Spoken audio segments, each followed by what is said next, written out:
ఎప్పటికైనా దిక్కుమాలిన ఆంధ్రప్రదేశ్లోని మీడియా ఒకడి మీద ఒకళ్ళు బురదలు రాసుకోవడం మాని సంధ్య ఆక్వా కేసుని ఒరిజినల్ డ్రగ్స్ కేసులో చూస్తే అర్థమవుతుంది. ఎందుకంటే ఇప్పుడు తాజాగా ఒక బస్సు కాకినాడలో ఒక ఏరియాలో కనబడింది ఈ సంధ్య ఆక్వా వాళ్ళకి సంబంధించింది. అది పోలీసులకి లోకలోడు సమాచారం ఇస్తే లోపల ఏదో అట్టపెట్టెలతో ఉందంటే పోలీసులు వెళ్ళి చూశారు.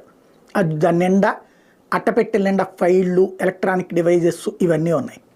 ఇప్పుడు అది మళ్ళీ కొత్త అంశం. ఇక్కడ దీన్ని బట్టి ఏమర్థమవుతుంది, సంధ్య ఆక్వా వాళ్ళకి వస్తున్న ప్రొడక్ట్లో డ్రగ్స్ ఉన్నాయి అన్నది తెలుసు, ముందుగానే తెలిసినే ట్రాన్స్పోర్ట్ చేసుకున్నారు.